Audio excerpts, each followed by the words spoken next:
So welcome to today's plenary luncheon. My name is JP Daughton, and I've been asked to moderate. Am I way too loud? Just let me know.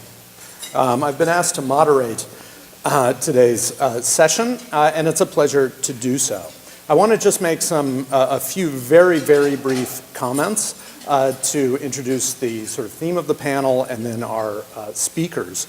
Both obviously are extremely decorated scholars, but I'll try to keep my introductions of them short in order to allow for some time for Q&A and comments from you at the end of the talks. So the subject of today's plenary, France in the World, is one I think it is safe to say most of us have thought about deeply and in many different contexts, regardless of our own specific scholarly, whatever our own specific scholarly interests might be. I don't think that I need to tell you that we no longer live in an era when the value of studying French history for its own sake can be taken as a given. Many of us have no doubt witnessed shrinking numbers of students interested in studying French history.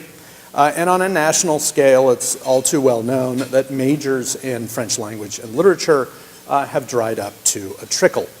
My guess is that in the face of skeptical deans, editors, and students, many of us have defended the legitimacy of French history by pointing to the ways it engages with and informs our understanding of the world beyond the hexagon. We live in a historiographical moment fascinated with global, international, cosmopolitan, and transnational themes. And the expectation from many corners is that we will write and teach histories that not only examine French politics, culture, and ideas, but also address the place of France within broader comparative or global contexts. And in many distressing ways, very recent events have cast into relief the importance of doing so. It's difficult to watch the news, whether it be stories of terrorist attacks, the Syrian refugee crisis, or even Jean-Marie Le Pen's recent endorsement of Donald Trump, and not give some thought to France's role in the world, both past and present. As historians, we know there are clearly no fixed answers to how we understand that role. Instead, how we imagine France's global influence, as well as the impact of transnational forces on French society, evolves and changes as historians explore new subjects and consider old dynamics in new ways. So these are some of the themes we're invited to consider today. And we're privileged today to have two eminent scholars, both of whom have spent most of their professional lives studying the history and legacy of France's interaction with the wider world to help guide us.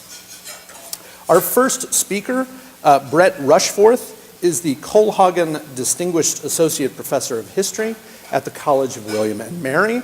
He is the author of many articles, reviews, and a document collection, primarily on slavery in colonial North America and in the Atlantic world. His 2012 book, Bonds of Alliance, Indigenous and Atlantic Slaveries in New France, won numerous book prizes, including the 2013 Merle-Curti Award from the Organization of American Historians, as well as the Mary Alice and Philippe Boucher Prize from the French Colonial Historical Society. He's currently co-writing a book with Christopher Hodson entitled Discovering Empire, France and the Atlantic World from the Crusades to the Age of Revolution. And it is largely on this subject, I think, he will be speaking today.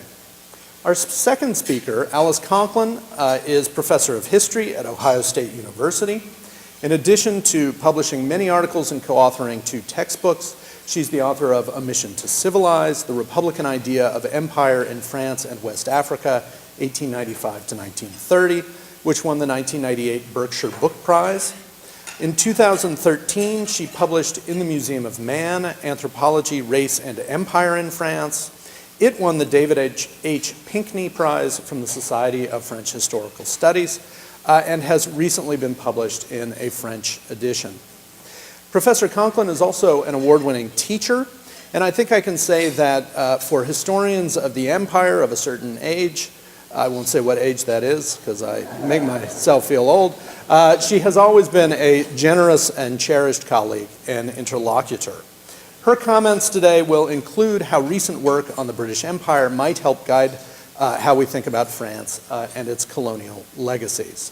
So each will speak for a few minutes on ways of understanding France's role in world history, dividing their comments more or less chronologically, roughly between the early modern and the late modern periods. We will then, I hope, have some time for questions and comments and vigorous discussion from you all, and I think I get to do my Phil Donahue routine, which again shows how old I am, by running around and handing around the microphone so you all can join in this. So please join me in welcoming our speakers. We'll start with Brett.